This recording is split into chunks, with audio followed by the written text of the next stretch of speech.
Në këtë episod kam ftuar një doktor që kam vite që dua ta takoj dhe të flas me të në një episod në podcast.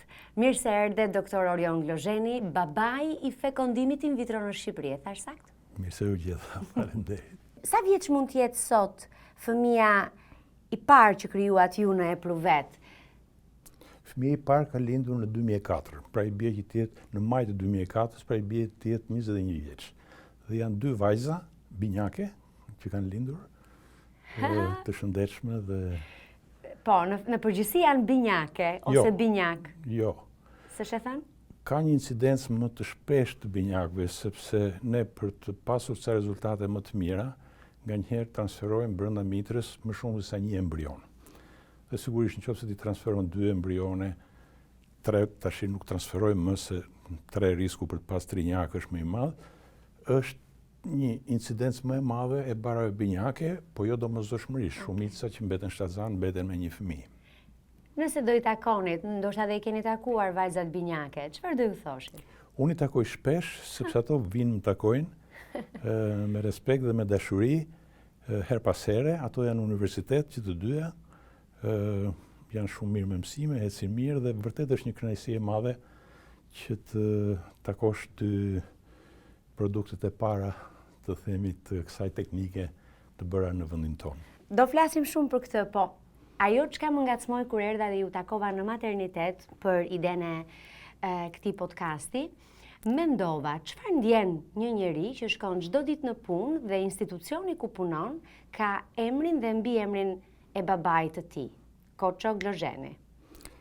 Sigurisht kjo të detyron të kesh një përgjegjësi më të madhe për punën, pasi përveç detyrës që do bësh si mjek, si pedagog, duhet të nderosh, po themi, në thonjza edhe emrin e babait, emrin e familjes, i cili për i të vërtetës ka qenë edhe themeluesi i obstetrik ginekologjisë shqiptare. Në hyrje të institucionit është një bust i babait edhe sa herë hyn në mëngjes, i them mirëmëngjes, dhe sa herë largohem, i them miropafshim, dhe më duket sikur komunikoj çdo ditë me të. Është patjetër një gjë e rrallë dhe një përgjegjësi e madhe për. Kur jeni ndarë me të fizikisht për herë të fundit? Ai është ndarë nga jeta në prill të 2004-s. Pra, një muaj përpara se të lindnin dy fëmijët e parë, dy binjakët e para. E ndiqte edhe ai me shumë, duke qenë i profesionit sigurisht, me shumë kuriozitet dhe me shumë interes gjithë ecurinë, edhe më pyeste për ditë si është gruaja, se ajo lindi në çik para kohë në maternitet, kështu që ishte e shtruar dhe e kishim në kujdes, edhe pyeste si është, si janë, kur do lindi. Fatkeqësisht nuk arriti që të ishte pjesëmarrës themin e këtë, por e përjetoi të paktën idenë që këta fëmijë do të lindin pas një procedure të tillë në vendin tonë. Ishte entuziast babai për idenë e fekondimit in vitro? Sot ne po ambientohemi dhe jemi shumë të informuar, po para 20 vjetësh të duket pak sikur ishin para 100 vjetësh, kur vinte fjala tek in vitro, tek fekondimi artificial. Kjo është e vërtet, po ai ishte njëri që lexonte shumë, ishte një shkencëtar i mirëfill të themi, dhe ishte pikërisht ai që më instruktoi për të hyrë në këtë fushë. Unë kam bërë një specializim të gjatë në Paris në vitet 90-91, dhe një nga orientimet dhe këshillat që më dha babai ishte që të hyja edhe në këtë fushë të shikoja. Kështu që rekomandimet e para i mora nga IMAT dhe pastaj bëra specializimin edhe për këtë punë. Çfarë thoshte ai eksaktësisht në atë kohë? Po, në Shqipëri problemi i infertilitetit, ashtu si në mbar botën, është një problem që është shumë i ndjeshëm për ato familje që nuk arrin dot që të kenë një fëmijë. Kështu që ishte një fushë akoma e palëvruar, nuk themi vetëm në drejtim të fekondimit in vitro, që është maksimumi i asaj që mund bëhet në fushën e infertilitetit, po edhe për trajtimet e tjera, mundësitë që kishte shkenca mjekësore në atë kohë ishin të themi akoma të prapambetura jo në nivelin botror. Kështu që padyshim futja e këtij specialiteti ose nën specialiteti të ri të ginekologjisë do ishte një diçka shumë interesante dhe ai këtë e kuptonte mirë. E kuptonin këtë kolegët bashkosit tuaj? Tani apo atëherë? Atëherë, se tani e kuptoj dhe unë. Atëherë, sigurisht e kuptonin rëndësinë, se çdo njeri lexon, ka informacion edhe nga televizori, nga literatura, por që realizimi i dukej si një ëndër, domethënë një proces që ndoshta nuk do të arrinte kurrë, por që ja një ditë arriti. Kur ne marrim iniciativa të forta, siç është kjo e juaja që është historike për Shqipërinë, është revolucionare për Shqipërinë, jo të gjithë na bëjnë me flet, na bëjnë me krah dhe na mbështesin. Në përgjithësi, takova në Amerikë Fadil Berishën për një episod vere dhe më tha që gjithë të mirat i keni ju në Shqipëri, vetë se fjalën e parë thoni zbohet. A patët ju një lloj konflikti, një lloj kontradikte të tillë, këto pengesa gjatë rrugës atëherë? Po, sigurisht këto konflikte, kontradikta patjetër që ekzistojnë dhe unë mendoj që ekzistojnë në gjithë botën, jo vetëm ke neve. Kur kanë lindur fëmijët e parë me fekondimin in vitro në Angli, kanë qenë dy mjek, një obstetër që ishte Patrick Steptoe dhe një biolog që ishte Bob Edwards. Kam parë filmin. Dhe këta që të dy në 78-ën arritën që të lindin fëmijën e parë që ishte Louise Brown, e cila është bërë sot me fëmijën. Edhe ata kishin një presion shumë të madh nga shtypi, i rinte mbrapa derës dhe e bën gjithë të procedurë në heshtje pa dhënë asnjë informacion në shtyp deri në momentin sa lindi fëmia. Kur lindi fëmia, pastaj pati një bum edhe po ju mbyll goja gjithës sepse u bë një realitet që funksionoi. Po deri në momentin që nuk funksionon, edhe atje një vend i civilizuar, shtypi, mediat, mjekët që ishin xhelozë etj. E bën këtë procedurë. Kështu që mendonin që në Shqipëri me një nivel tjetër këto gjëra patjetër që do ekzistonin. Dhe unë isha i përgatitur për këtë gjë, edhe ne e mbajtëm në një farë mënyre sekret deri në momentin që lindi për të mos krijuar edhe një pështjellim në. Po. Nuk jemi asnjëherë të përgatitur për xhelozit, intrigat dhe fjalët e këqija. Jo, unë mendoj që jemi të përgatitur më shumë sepse e dim jeta ka dhënë eksperiencën e vet dhe e di dhe duhet ta paraprish një diçka kur je përgatitur që mund të ndodhi. Cila është gjëja komenti më i çuditshëm dhe më i pavend që është thënë për ju dhe e keni dëgjuar? Ju ka ardhur në vesh ose e keni lexuar diku? Po komente ka pas nga më të ndryshmet. Kam pasur nga njerëz që nuk janë specialistë, po ka pas edhe nga njerëz të tjerë që qoftë lidhur me politikën apo mediat e tjera, që bënin edhe interpretime totalisht pas një logjik dhe pas një bazë shkencore dhe pa e njohur problemin ti nëse flet edhe shumë budallë që themi. Do më pëlqente të ma thoje një fjali që ishte një lloj budallë që të ka bërë përshtypje për shembull. Po nuk kishte vetëm një, kishte plot, kështu që nuk ka vlerë. Më thuaj dy. Okej, nuk i duhet dhënë zë. Keni të drejtë, bashkohem me ju. Personalisht, si njeri, jo vetëm si profesionist, ju përshkruajnë si doktor i sakt, po i ftohtë. Jeni dakord me këtë përshkrim? Askush nuk është në gjendje ta vetë vlerësoj veten e tij.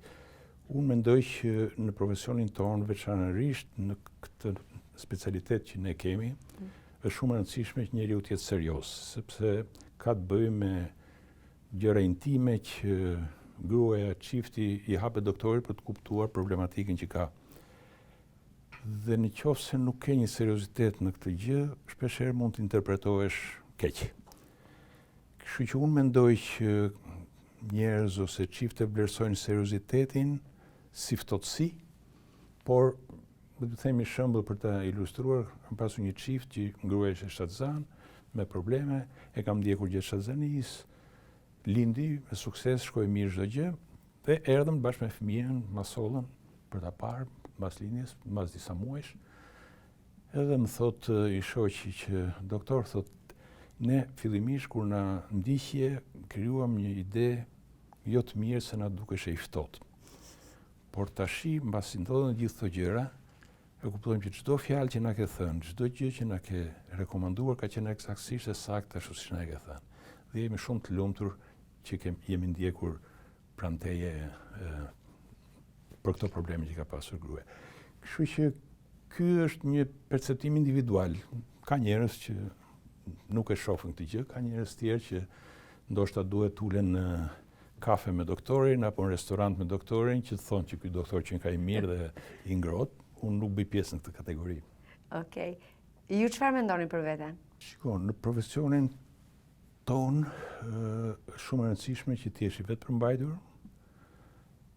ti jesh i duruar, po ti jesh dhe i saktë në veprimet që bën.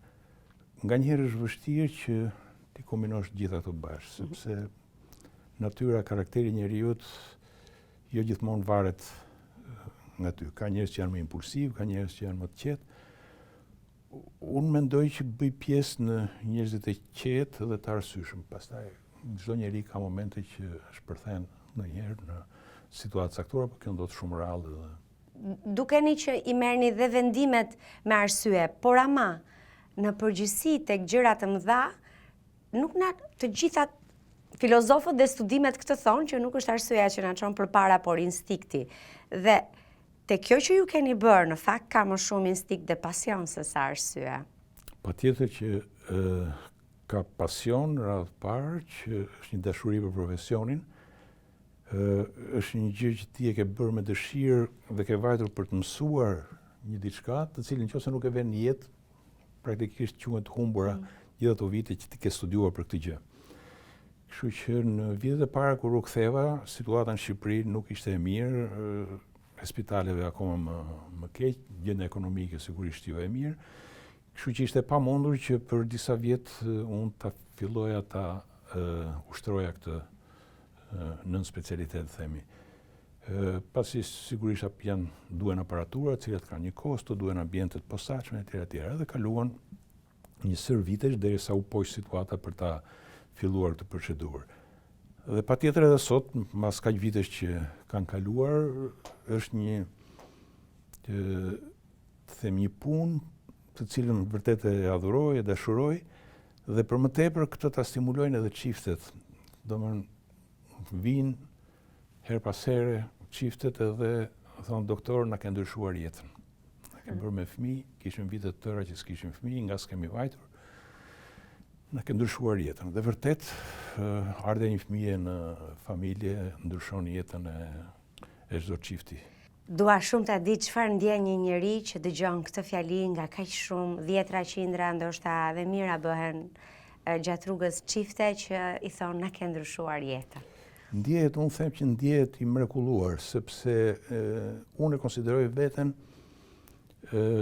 pjesëmarrës në mrekullinë që ka ardhur me lindjen e fëmijës, njësoj si prindrit, sepse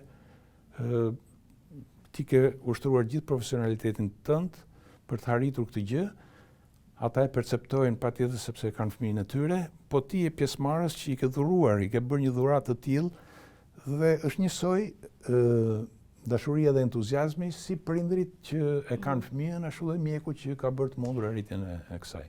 Unë si grua jam, edhe si gazetare, po si grua në radh parë, jam shumë e lumtur që çifte që nuk ja dalin, që të kenë një fëmijë natyralisht, ta realizojnë këtë nëpërmjet shkencës, apo gratë që nuk kanë gjetur një partner, ta realizojnë këtë nëpërmjet shkencës.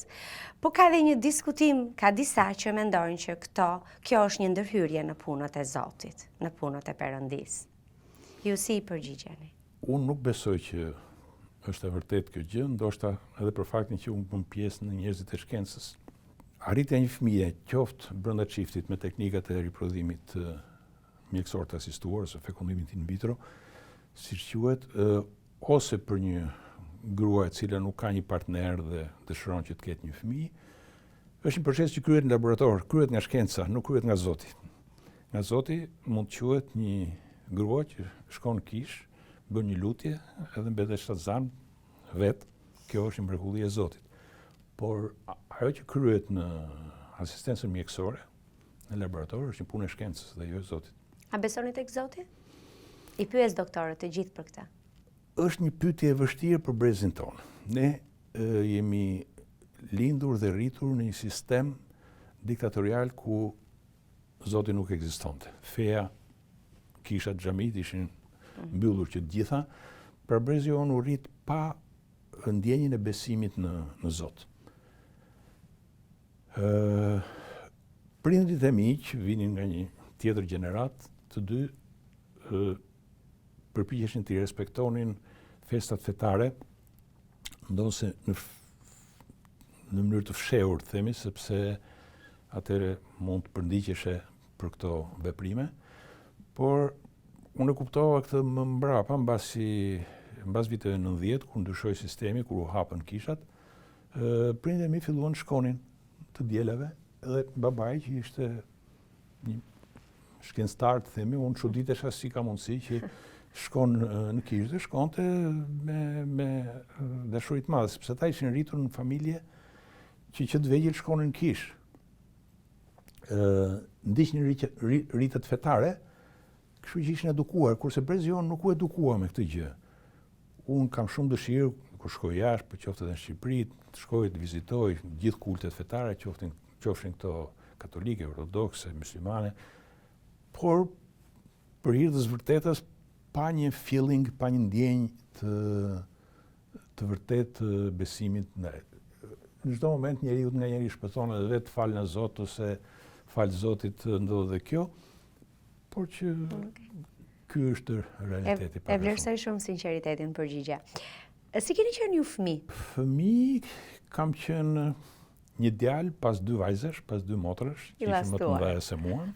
Patjetër i llastuar, se ishte edhe djali i kërkuar, vetëm i kërkuar i familjes. Një fëmijë që lindi nga duart e babait, sepse kam qenë me një peshë të madhe, lindja ishte e vështirë, në atë kohë ishin ca mjekë rus në maternitet, tentuan dhe nuk arritën që të bërë një lindje, i thanë babait që nuk del se është fëmijë i madh, pastaj erdhi babai dhe me ato teknikat e obstetërikës. Jo, nuk u mori me mami, s'merrte vesh në atë moment, po më nxori.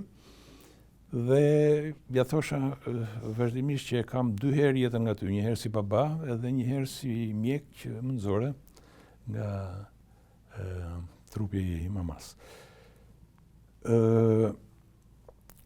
Fëmiria ishte krejt ndryshe nga fëmiria që ndodh sot me fëmijët. Sot fëmijët e vegjël rrin pranë ekranit shumë kohë, atëherë ne bënim shumë aktivitet sportive, unë kam luajtur edhe sport. Ishte një fëmijëri më e shëndetshme se sa kjo e sotmja, në kuptimin fizik, të themi, të problemeve.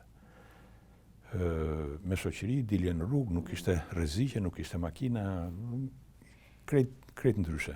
Kaq, pastaj u bët inxhinier. Çfarë ndodhi? Si përfunduat? Se ju keni qenë fillimisht inxhinier. Po, kjo është e vërtetë. Është një histori interesante që pastaj shërbeu edhe si eksperiencë për jetën dhe për fëmijët e mi më mbrapa. Unë për sa kohë isha në gjimnaz dhe gjatë gjithë fëmijërisë themi, thosha do bëhem mjek, se babai mjek, gjyshi im ka qenë mjek gjithashtu. Në familje, vëllezërit e babait kishin nga një fëmijë mjek. Dhe thosha do bëhem mjek, edhe prindit ishin të përgatitur me këtë gjë. Në vitin e fundit, në gjimnaz, njeriu fillon dhe merr informacione shpeshherë më shumë nga shoqëria se sa nga familja. Bile ka dhe studime të bëra jashtë në Suedi, ku janë intervistuar, janë parë, janë ndjekur fëmijët dhe kanë llogaritur që fëmia në periudhën e adoleshencës merr gati 30% të informacionit nga familja dhe 70% nga shoqëria. Dhe sigurisht kjo që merr nga shoqëria, meqense është në vlerë kaq të madhe, varet se çfarë shoqërie ke. Se nëse ke një shoqëri të mirë, do marrësh informacione të mira, por nëse ke një shoqëri të keqe, jo.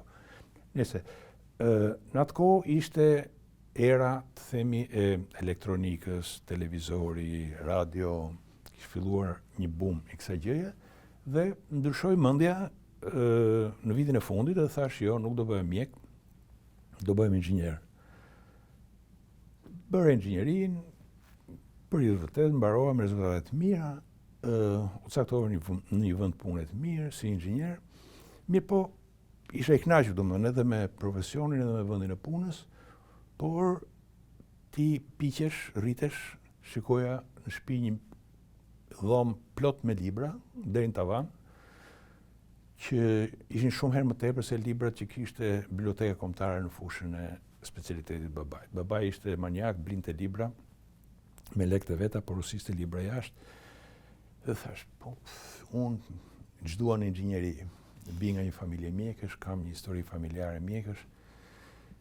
Edhe kërkova që të bëja njëkohësisht edhe mjekësinë. Punoja natën në uzinë, traktori ku isha, shkoja në mëngjes në shkollë, bëra edhe mjekësinë. Dikush më thoshte, po s'ka as lidhje, janë dy gjëra. Vërtet ashtu duket në impaktin e parë, por pastaj kur fillova punën si mjek edhe sidomos në ne që bëjmë në kirurgji shumë, ti e kupton që inxhinieria ta mpreh mendjen. Pra në kirurgji kur jeti të paraqiten raste nga më të ndryshmet, dhe ti duhet kesh një mendje të mprehtë dhe të shpejtë për të marrë një vendim çfarë duhet bësh. Dhe këtë gjë ta jep inxhinieria. Dhe këtë e kuptova në punë sipër, jo se e mendova më përpara.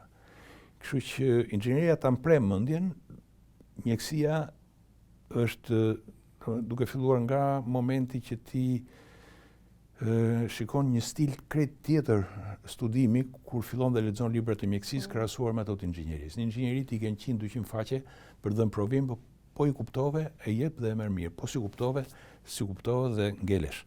Në mjekësi duhet lexosh 1000 faqe, ndoshta edhe më shumë, e të mbash mend sa të kesh mundësi, sepse nuk është një shkencë saktë. Do memorje, edhe janë gjërat abstrakte që ti duhet i mbash mend. Kështu ishte në mënyrë krejt ndryshe studimi që duhet mësoheshe me këtë gjë. Tani nuk e di, duhet shkojnë kirurgët e rinë edhe në inxhinieri, jo? Jo, kjo është një gjë që ndodh rrallë, ka qenë edhe një koleg tjetër, njësoj si mua që ka bërë dhe edhe mjekësinë dhe inxhinierin, edhe ka pas një karrierë të suksesshme në mjekësi. Për te këtyre skillseve, për te këtyre aftësive që vinë edhe nga një gabim i jetës apo një zgjedhje rinore, në fund fare, doktor Orioni, çfarë të bën një mjek të mirë? Eksperienca nuk diskutohet, po në aspektin e temperamentit, personalitetit. Kjo është një pyetje e vështirë për të qenë një mjek i mirë. E para duhet që të ulësh veten në karrige, tavolinën përpara, të hapësh libra dhe të studiosh vazhdimisht për ditë. Shkenca mjekësore është një vulkan që ndryshon çdo ditë. Nëse ti nuk azhurnohesh me të rejat e shkencës, do mbetesh në një nivel mediokër, siç ndodh rëndom në shumë njerëz që nuk hapin librat. I hapin kur janë në shkollë, mbarojnë shkollën edhe pastaj ka marrë fund kjo punë. Mjekësia nuk është kështu. E dyta, mjekësia është një profesion që kërkon sakrifica. Sidomos brezi jon, kur kishte edhe më pak mjek, kur edhe situata e mjekësisë ishte më e keqe, detyroheshe që të shkoje në spital ditën, natën, ditë feste, ditë pushimi. Pra nuk ka orar. Është një jetë që nuk është njësoj me jetën e një inxhinierit, një ekonomisti që shkon, bën 8 orë në punë edhe pastaj kthehet dhe ri pranë shtëpisë. Kush e di sa herë ka ndodhur që je në një drek familjar, në një festë, në një darkë, bie telefoni, do ngrihesh, do t'i lesh gjë, do ikësh në shtëpi. Dhe kjo ka qenë një gjë edukuar që nga babai. Babai e kishte marrë shtëpinë Kastile afër maternitetit, sepse të çdo natë, çdo ditë e merrnin telefon. Çdo moment ai për 2 minuta shkonte në spital. Dhe këtë gjë e kisha mësuar, se binte telefoni nga ai që do ndodhte, babai kur vendosa që të bëhem mjek, më tha, ki parasysh që do zgjedhësh një profesion të bukur, por do sakrifikosh nga jeta tënde. Do jetosh për të. Do jetosh për jetosh- profesionin në një kuptim. do Mjekët janë të do dënuar, jetosh- në thonjza të jetojnë për E profesionin e tyre. vërtet. Dhe këtë gjë ja thash edhe unë djalit tim kur erdhi koha që u bë dhe ai mjek, por që nuk bëra gabimin se atë që do ju thosh edhe më përpara prindrit, kur unë zgjodha inxhinierin nuk insistuan fare, thanë zgjidh, bëj atë që ti dëshiron. Ndërsa unë duke provuar të eksperiencë mendova që fëmijëve të mi unë do t'i përgatis që përpara, pa ja u imponuar sigurisht, po duke i përgatitur për t'ju shpjeguar se çfarë avantazhesh ka një profesion dhe çfarë ka tjetri, do t'i bëj ata që të zgjedhin, sepse akoma nuk janë të pjekur aq sa të zgjedhin, si zgjodha unë, elektronikën, sepse është një profesion i bukur. Dhe këtë gjë fatmirësisht e arrita, ndoshta që të dy, vajza ka bërë biologji, djali ka bërë mjekësinë, nuk ishin 100% të bindur për ta bërë këtë, por mbasi e bën, pastaj janë që të dy super të kënaqur me. Jam shumë dakord edhe gjithmonë e kam menduar doktor Orioni që si ka mundësi që 18 vjeç ne vendosim çfarë do të bëhemi në jetën tonë. Është shumë herët për ta marrë atë vendim. Edhe duhet kesh ose shumë fat ose duhet të reflektosh edhe të marrësh kthesën, por është shumë mirë kur ti e dëgjon një prind në rrugën që po merr. Si quhet vajza dhe djali dhe çfarë moshe janë ata? Vajza quhet Emi, dhe është 39 vjeç, i bën në fund të vitit praktikisht, dhe djali quhet Elko, edhe është 35. Ata punojnë me ju, ju jeni një familje tashmë, një Po, dinasti. djali punon edhe në spital me mua, edhe në klinikën time private, dhe vajza punon në klinikën private, është përgjegjëse për laboratorin e fekundimit in vitro. Jeni i kënaqur me punën e tyre? Jam shumë i kënaqur, tash janë totalisht të pavarur për ta vazhduar këtë punë në të ardhmen edhe pa ndihmën time. Okej, ka qenë ndihma. Po. Nuk kemo nevojë gjatë gjithë kohës. Padyshim. Është bërë paja me kohë. Padyshim. Familja. Kam një doktor që jeton me çiftet dhe me familjet dhe i bën ato më të lumtura. Ju a ndryshon jetën. Unë jam shumë e bindur që një çift që nuk po ja del të ketë fëmijë, kjo kthehet në jo vetëm shqetësim, po ndoshta edhe në dramën më të madhe të jetës së tyre, disa dhe nuk ja dalin të qëndrojnë bashkë. Kështu që kjo është një mënyrë për t'i shpëtuar familjet. Edhe, por ne jemi rritur edhe pak me këtë besimin që fëmijët do të vinë nga dashuria, fëmijët vinë nga dy partnerë. Në kohën e sotme, po ka më pak martesa, më pak bashkëjetesa, dhe disa gra në Shqipëri, edhe pse jo shumë në numër, në krahasim me botën, po bëhen nëna të vetme. Ky nuk është një vendim i lehtë. Kur vinë dhe ju takojnë ju, çfarë ju këshillon? Ky është një argument shumë interesant për të diskutuar, po edhe për të dhënë një informacion publikut që na dëgjon. E para, gratë sot mendojnë që për sa kohë janë fizikisht mirë, për sa kohë kanë një cikël menstrual të rregullt, ato mund të riprodhojnë. Në fakt, procesi i riprodhimit është një orë biologjike, që ka një fillim, po ka dhe një mbarim. Duke filluar nga mosha 35 vjeç, aftësia riprodhuese e grave fillon të ulet. Pasi jo vetëm prodhohen më pak vezë, por edhe kualiteti i vezëve që prodhohen nuk është i mirë, pra përpasoj shanset për të mbetur shtatzan janë më të pakta ose shanset për të abortuar janë më të mëdha. Mbas 40-ave ky proces bëhet akoma më i vështirë. Për të thënë që nga 44-45 e mbrapa është pothuajse i pamundur, se asnjëherë në mjekësi nuk janë gjërat 1 dhe 1 bën 2. Kështu që e para, gratë duhet të bëhen koshiente që duhet menduar në kohë se çfarë mund të bëjnë për të ruajtur fertilitetin e tyre. Sot gruaja edhe në Shqipëri, ashtu siç ndodhte jashtë, se ne kur i dëgjonim që ndodhin jashtë na duket çudi, por ja që vjen dita, edhe këtu mendojnë fillimisht për të bërë trajnimet e nevojshme, të japin provime, të formohen, mendojnë të shijojnë jetën, pa u kujtuar që vitet kalojnë edhe procesi i riprodhimit bëhet gjithmonë e më i vështirë.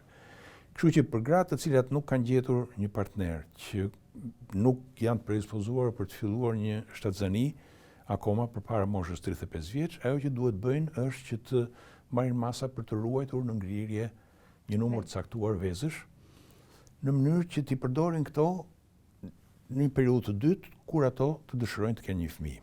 Mund t'i ngrinë 40 vjeç? Nuk ka vlerë, duhet bërë kjo punë para 35 vjeçës. Kjo është definitiva.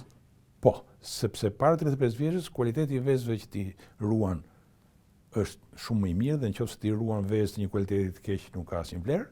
Dhe ti ke mundësi të ruash më shumë vezë, sepse prodhohet më shumë vezë para moshës 35 vjeç sesa pas 40-tave.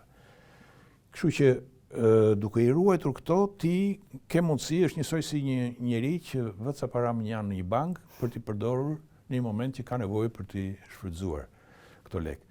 Edhe kjo punë kështu është, po duhet kujtuar në kohë, jo kur ti je 40 vjeç dhe thuash unë dua të ngrit sa vezë tash 40 vjeç. Ngrit 35, se po këto vezë ti mund t'i përdorësh edhe nëse gjen një bashkëshort. I ke kurdo herë një themi ca para më janë që mund t'i shfrytëzosh kur të duash.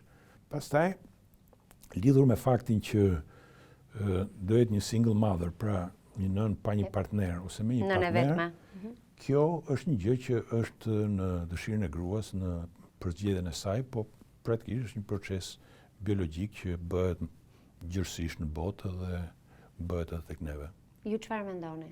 Është e lehtë jesh një nënë e vetme? Nuk është e lehtë, por jeta do ta marrësh ashtu siç është në një farë mënyrë. Është më mirë që ta kalosh jetën e vetme fare, domethënë gruaja e mendon në këtë mënyrë, apo të kesh një fëmijë për të arritur. Sigurisht që të ndryshon jetën pas ja një fëmije. Dhe tash vetë mënyra e jetesës sot tek neve ka bërë që lindshmëria në vendin tonë është 1/3 e asaj që ka qenë në vitet 90. Pra, është 3 herë më e vogël.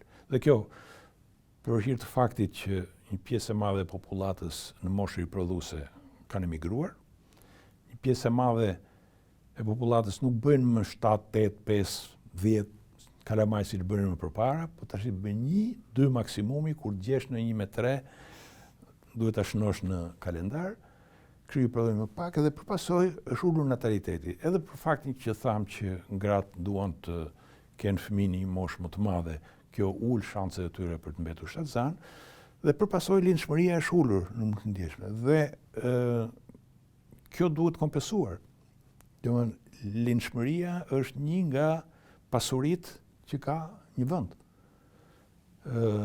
Dhe sigurisht ne me teknikat e fekundimit i ndihmojmë, këtë bëjmë, ndoshta edhe qeveria mbas shumë vjetësh u kujtua që duhet hapet procedurat e fekundimit in vitro edhe në spitalin publik, edhe të rimbursohen nga shteti, pikërisht për të ndihmuar natalitetin. Dhe e kemi hapur në spitalin tonë, po funksionon shumë mirë, dhe është një mundësi që kanë çiftet. Fantastike. Çiftet që s'kan edhe mundësi ekonomike për ta bërë këtë procedurë në klinikat private. Çfarë është një gjë që nuk e ka vërtet në dorë njeriu? Një gjë që ju e keni vërejtur që nuk ka qenë në dorën tuaj gjatë jetës? Sigurisht që jeta ka të përpjeta dhe të atpjeta, dhe jo gjithçka ti mund ta parashikosh, jo gjithçka mund ta rregullosh, se them që të bëhet ashtu siç do ti. Dhe patjetër që një jetë njeriu ka gjëra për të cilat është shumë i kënaqur që i ka bërë, e thotë shumë mirë kam bërë që i kam bërë, dhe ka gjëra tjera të cilat thotë që këtë gjë se kam bërë mirë, sigur kthehesha mbrapa dhe ta përsërisja edhe një herë do ta bëja ndryshe.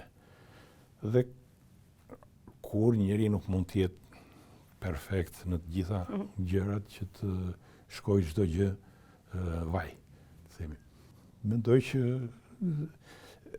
edhe kur ka situata që nuk janë të favorshme, mënyra se si ti shpëtosh këtyre ose si ti zgjidhesh këto situata është përsëri një vendim i kujdesshëm që duhet marrë për ta kaluar në mënyrë sa më të lehtë këtë situatë.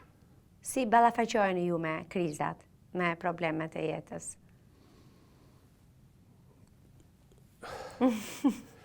Kjo varet nga problemi që del përpara, se nuk është se ka një çelës që ti e kthen në një krah dhe zgjidhe çdo problem të çfarëdo lloji natyre të jetë. çdo situatë që paraqitet ti do gjesh çelësin e dur për ta zgjidhur ose jo gjithmonë arrin që ta zgjidhësh. Kjo është Jo gjithmonë urtësia ndoshta është çelësi, ndonjëherë duhet të jesh dhe direkt, mund të jesh edhe të takon të jesh edhe pak luftarak ose në sulm. Patjetër. Mendoni që keni patur fat në jetën tuaj? Besoj që po. Unë jam i kënaqur me karrierën time, jam i kënaqur me fëmijët e mi që kanë ndjekur këshillat, po edhe me ato që janë bërë. Se jo gjithmonë fëmijët bëhen, mund të jenë prindit shumë të mirë dhe jo gjithmonë fëmia është njësoj si prindi. Kemi plot eksperienca nga familje, shokësh, miq që fëmijët themi kanë devijuar, kanë qenë familje shumë të mira, po kanë devijuar nga. Kështu në këtë aspekt jam shumë i kënaqur se në fund fare prindi detyra, po edhe themi objektivi i çdo prindi është që të rrisë fëmijë t'i vëra ata në jetë, po në mënyrën e dur. Dhe për këtë jam krenar, të themi. Unë i bie që djali im të jetë brezi 4 i mjekëve në familje, për ka qenë gjyshi, babai, unë edhe djali. Kështu që në këtë aspekt e ndjej veten të realizuar. Ndoshta do ta ndjekin dhe një prit dhe mbesat, se jeni dhe gjysh. Po. Patjetër shpresojmë, po pastaj këto brezat e rinj që si pak e vështirë duket. Jo, kanë gjithmonë vjet. Në fakt, jo vetëm duke ne, po edhe në botë, fëmijët zgjedhin gjithmonë më pak profesionin e mjekësisë. Dhe në mjekësi ata që hyjnë zgjedhin gjithnjë më pak ato specialitetet mjekësisë që janë të vështira. Duan specialitetet që janë të lehta, ulur në tavolinë, të bëjnë një ekografi, të bëjnë gjë që të mos mbajnë përgjegjësi, sepse edhe përgjegjësitë janë shtuar. Tash dikur kur dëgjonim që në vendet e tjera avokati ri mbrapa derës për çdo gabim që bëhet në fushën e mjekësisë, na dukej çudi sepse këtu nuk ndodhi, mjeku ishte respektuar nga populli dhe të duke e çuditshme. Tashi kanë ardhur këto situata dhe tashi janë ndoshta më keq akoma në Shqipëri krahasuar me jashtë, sepse ka edhe sistemi e vështirëson. Sistemi e vështirëson dhe bëhet në çdo gjë për të marrë pagesë, por harrojnë si juristët, ashtu edhe njerëzit e tjerë që stimulohen në kjo gjë që është e pamundur që mjeku të zgjidhë çdo problem. Trupi i njeriu gjatë jetës do smuret, disa do humbasin dhe jetën, dhe mjeku patjetër që bën maksimumin e asaj që di për të shpëtuar jetën, se për këtë ka studiuar. Po asnjëherë nuk mundet që të zgjidhë problemet 100%. Është e pamundur. Kështu që nuk duhet fajsuar mjeku pa pasur realisht një shkak ku ai të jetë fajtor, ka bërë një gabim mjekësor etj.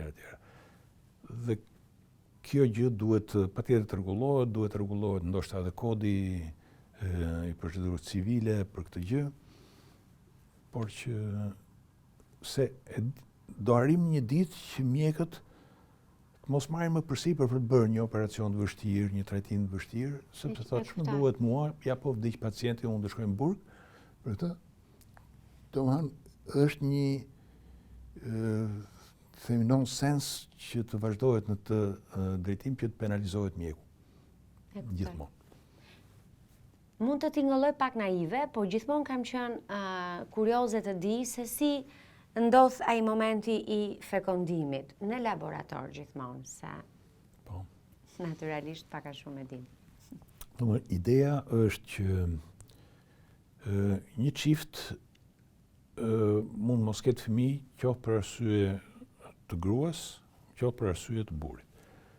Po ju marr ca shembulla për të ilustruar më tepër problemin. Për shembull, një grua e cila ka bërë 2 bara jashtëmitre, i ka hequr tubat dhe ka një pamundësi mekanike që veza të kalojë brenda mitrës për t'u bashkuar me spermatozoidin.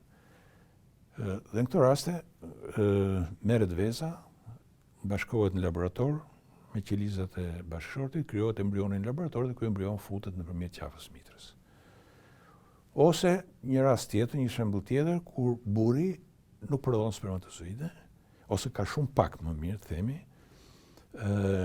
dhe ky numër i vogël nuk arrin që të realizojë një fekondim në rrugë natyrale, sepse ka shumë pak qeliza ose këto nuk janë të lëvizshme aq sa duhet dhe nuk arrin dot që të bashkohen me vezën. Atëherë në këto raste merret dhe bëhet bashkim në laborator përsëri vezës me një spermatozoid, krijohet embrioni dhe futet te gruaja. Këto janë dy shembuj të thjeshta për të kuptuar, pastaj sigurisht që ka probleme nga më të ndryshmet dhe njerëzit sidomos në fillim, se tash kanë edhe informacion shumë më tepër, por në fillim mendonin se procedura e fekondimit in vitro do të thotë kur bashkohet veza e gruas themi me spermatozoidin e një dhurusi. Pra e konceptonin procedurën sikur kishte gjithmonë një të tretë që futej në mes. Ndërkohë që nuk është kështu. Domethënë shumica e njerëzve realizojnë shtatzanim brenda çiftit. Pastaj nëse një grua nuk prodhon vezë fare ose një burr nuk prodhon fare spermatozoide, në këto raste kërkohet nevoja e një dhurusi. Po kjo ndodh rrallë. Mundet një grua tek 45, 46, 47, 48, qoftë edhe 50 të bëj fëmijë me fekondimin in vitro me vezën e saj? Jo. Domethënë siç u shpjegova, domethënë raste që ne dëgjojmë nuk janë me vezën e tyre? Në atë moshë? Nuk në mjekësi asnjëherë nuk janë gjërat 1/1/2, por shanset që një grua 45 vjeç të mbetet shtatzan me fekondimin in vitro janë 1%. Pra, 99% nëse kanë një fëmijë e kanë me procedurat e fekondimit in vitro. Dhe mbas moshës 45 aq më keq. Po nganjëherë mund ndodhi që një grua 45 vjeç të arrijë shtatzani edhe në rrugë natyrale. Vetë. Sepse qëllon që ka një ovulacion, krijohet një vezë që është e mirë sepse shanset për abort përsëri janë shumë të mëdha në këtë moshë, por praktikisht mbas 44-45 vjeç është e kohë që ta provosh këtë teknikë, përveç rasteve kur gruaja nuk prodhon më vezë dhe do të bëhet me vezë të dhuruara.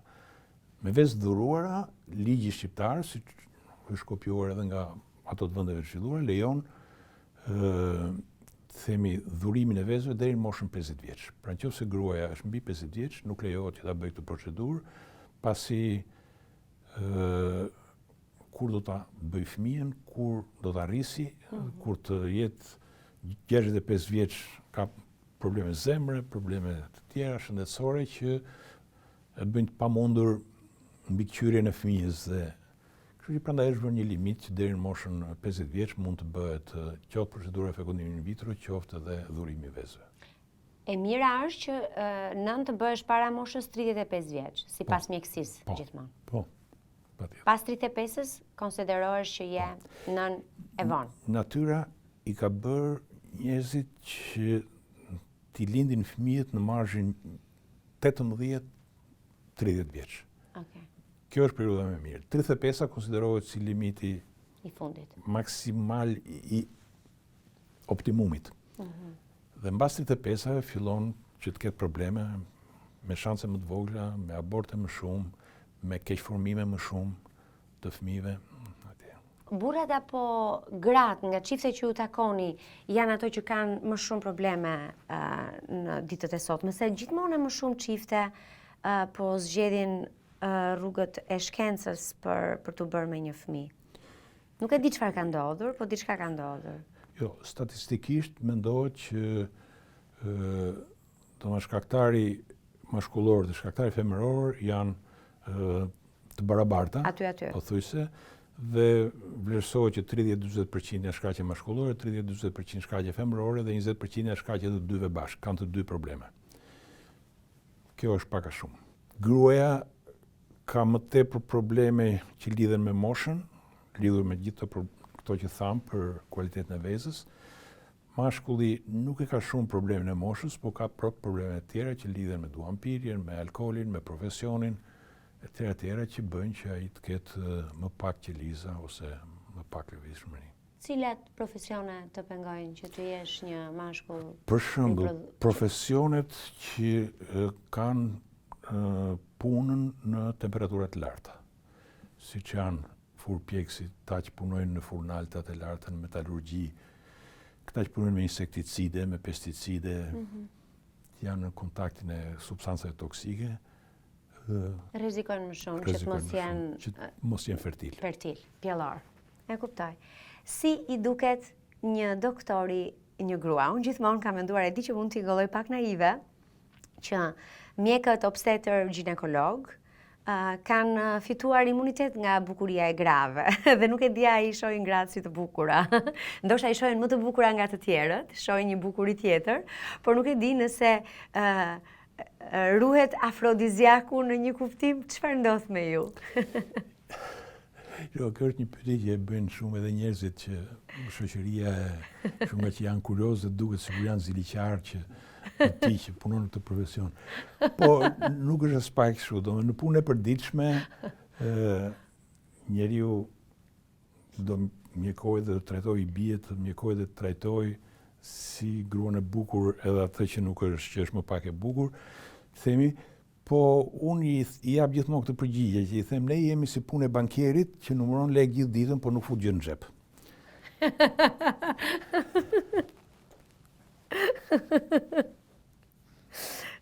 Kur nuk jeni në punë, se doktor jeni 24 ore kuptoj, juve ju atërheq vëmendjen një grua e bukur në rrugë, diku në kafe. Njerëz jemi edhe në Itali.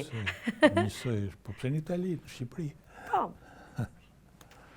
Doktor Orioni, doktor single, udhton jeta juaj, ju njëri i lirë jeni, kështu që ishte vetëm për shaka. Shumë faleminderit doktor Orioni. Faleminderit juve. E vlerësoj shumë atë që keni bërë për çiftet shqiptare, për gratë, por edhe për burrat. Sepse ndonjëherë kur flasim për fekondimin in vitro, edhe është e vërtet që gratë e mbajnë në trupin e tyre fëmin, dhe Zoti e dhënd edhe shkenca qofta që fuqishme që ta lër fëmijën të rritet vetëm në barkun e grave, se çfarë nuk po na shohin syt. Je i trembur për këto zhvillimet? Sa që janë të mira, po cana edhe janë të çuditshme. Jo, sepse shkenca progredon dhe do harri patjetër edhe që do ta mbajnë burrat fëmijën në bark. Po ka filluar, jo burrat, qoftë larg, atë po them, mos në ndodhin kështu gjërash. Por që po punohet fort në drejtim të një mitret, një uterusi artificial. Pra ti embrionin e vendos në një mitër jashtë trupit nënës, ku ky të rritet derisa të lindi. Janë eksperimente në kafshë sigurisht, por që do t'i vi kjo ditë. Dhe ke gra të cilat kanë nevojë për këtë gjë. Ne flitet tash për surrogacinë me një themi agresivitet të madh nga shtypi, nga feja, nga janë këta puritanistët, po. Por harrojnë që po të vjen vetë në pozitat e tyre grave që e kanë të nevojshme këtë gjë, do thonë ta bëjmë patjetër pse mos e bëjmë. Dhe si shembull janë gra të cilat kanë lindur me një anomali dhe nuk kanë uterus, po i kanë vlezoret e tyre. Pra ato biologjikisht mund të prodhojnë një embrion, vetëm që ky embrion nuk ka ku të rritet. Tash o do vendoset në trupin e një nëne surrogate, ose në një mitër artificiale kur kjo të bëhet. Ose ka edhe një progres tjetër të shkencës që tash bëhet transplanti i uterusit. Pra, një grua që do ta japi uterusin e vet, që mund të jetë edhe nëna ose një familjare ose motra ka lindur fëmijë, ka mbaruar, t'ia jep e heq e duron. E heq e duron, njësoj që duron zemrën, si duron mëlçinë, etj. Ose veshkën. Dhe ka fëmijë të lindur nga gra që kanë bërë transplant në uterusit. Pra, kjo është një rast. Një rast tjetër është që një grua gjatë një lindje, gjatë një aborti, gjatë një operacioni që ka një fibromiom të madh, detyrohet që të heqë uterusin. Por vlezoret i ka, edhe kjo në njëjtat kushte mund të prodhojë fëmijë, por s'ka një mitër ku të mbahet. Dhe këto janë gjithë opsionet. Pra ne harrojmë që surrogacia nuk është thjesht në kuptimin e keq që është biznes, që do blihet gruaja, që do bëhet. Jo, kjo këto gra që i kanë këto probleme dhe që ne ndeshemi për ditë, janë detyruara të shkojnë në shteti, paguajnë. Në Shqipëri nuk qimet e bëhet, kokës. sepse ligji shqiptar nuk e lejon. Ligji apo? shqiptar për momentin as e ndalon dhe As e lejon. as e lejon. Okej, kur shumë. Por që me indikacion mjekësor ka shumë shtetet të cilat e kanë të lejuar dhe ne që punojmë në këtë profesion e kuptojmë rëndësinë, sepse kthehen këto gra që e kanë bërë jashtë këtë gjë dhe thonë na ndryshoi jeta. Unë s'kam pasur fatin të kem mitër, po ja që e realizova. Edhe një pyetje të fundit e kam. Një fëmijë që rritet në trupin e një gruaje që nuk është me vezët e gruas, a fillon një ngjan?